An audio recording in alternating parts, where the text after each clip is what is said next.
Hello বন্ধুরা, আমি আজকে আমার শাশুড়ি মায়ের হাতে জালি কুমড়ো দিয়ে গরুর গোশের রেসিপি দেখাবো। প্রথমে গরুর গোশের মধ্যে পেঁয়াজ কুচি, আদা রসুন বাটা, হলুদের গুঁড়া 1 চা চামচ, মরিচের গুঁড়া 1 চামচ, মশলার গুঁড়া, জিরা, মহুরি, ধনিয়া গুঁড়া দিয়ে দিয়েছেন। তারপর সব কিছু ভালোভাবে মেখে নিচ্ছেন।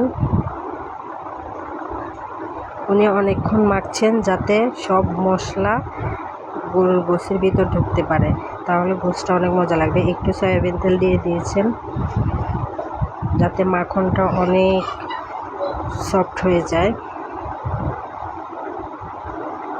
উনি আরও কিছুক্ষণ মেখে নিচ্ছেন। এখন কড়াইতে দিয়ে দিবেন। মাটির চুলায় রান্না করছেন উনি। মাটির চুলার রান্না আসলে অনেক অসাধারণ।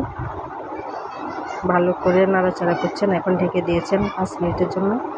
ঢাকনা উঠিয়ে অনেক সুন্দর একটা স্মেল বেরিয়েছে, দেখতেই পাচ্ছেন কত সুন্দর ধোঁয়া বেরোচ্ছে।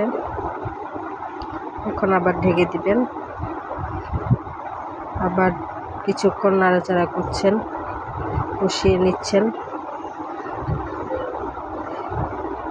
কষানো শেষে এখন সেদ্ধ করা জালি কুমড়াটা গরুর গোশে দিয়ে দিবেন। আবার ভালো করে সব নাড়াচাড়া করে মিশিয়ে নিচ্ছেন।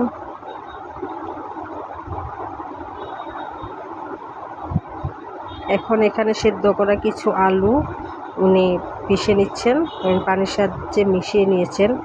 এটা হচ্ছে উনি ওই কুমড়োর তরকারিতে দিয়ে দিবেন যাতে কুমড়োর তরকারিটা অনেক ঘন হয়। দিয়ে দিয়েছেন। এখন দেখতে অনেক সুন্দর দেখা যাচ্ছে,